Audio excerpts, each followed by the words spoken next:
کلا رشته‌ای که هم با مسائل خوشایند و هم ناخوشایند شما روبرو میشید. سلام خدمت دانش آموز عزیز، امیدوارم حال همگی خوب باشه. موضوعی که این ویدیو قراره در موردش صحبت کنیم رشته مامایی هستش.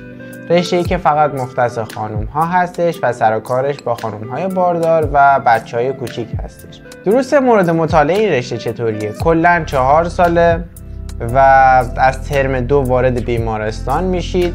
برخلاف پرستاری شیفت شب رو حتما دارید و 2 ترم آخر هم 2 ترم عرضه هستش که کلا عملیه و داخل بیمارستان حضور دارید.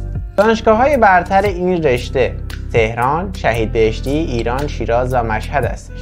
میرسیم به مزایا و معایب این رشته. از مزایاش میشه گفت که سال تحصیلش کمه، زودتر به پول میرسید، طرحش اختیاریه و همچنین آینده کاری مستقلی داره، یعنی شما میتونید مطب بزنید و جدای از بیمارستان هم کار کنید. معایب این رشته چطوریه؟ کلاس ها مختلط نیست، از طرفی رشته تقریبا محدودیه و فقط با مادران باردار و فرزنداشون در ارتباط هستید و احتمال آسیب های روحی دارید چون با صحنه‌های ناخوشایندی حتما روبرو میشید. از طرفی ادامه تحصیل تو این رشته کمی محدود هستش و نسبت به سایر رشته‌های همترازشون پایین‌تره. شرایط کلی این رشته چطوریه؟ کلا رشته‌ای که هم با مسائل خوشایند و هم ناخوشایند شما روبرو میشید. ممکنه با صحنه‌های دلخراش مواجه بشید و یه سری صحنه‌های خیلی قشنگ رو هم چون به دنیا اومدن فرزندان رو میبینید مواجه میشید.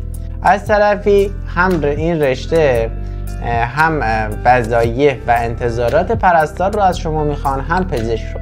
پس بر این اساس میشه گفت یک رشته سنگین‌تر هستش و مسئولیت زیادی داره. خب اینم از رشته مامایی. امیدوارم از دیدن این ویدیو لذت برده باشید. حتما واسمون کامنت بذارید. اگر چیزی رو جا انداختیم حتما به ما یادآوری کنید توی کامنت ها و تا ویدیوی بعدی خدا نگهدارتون.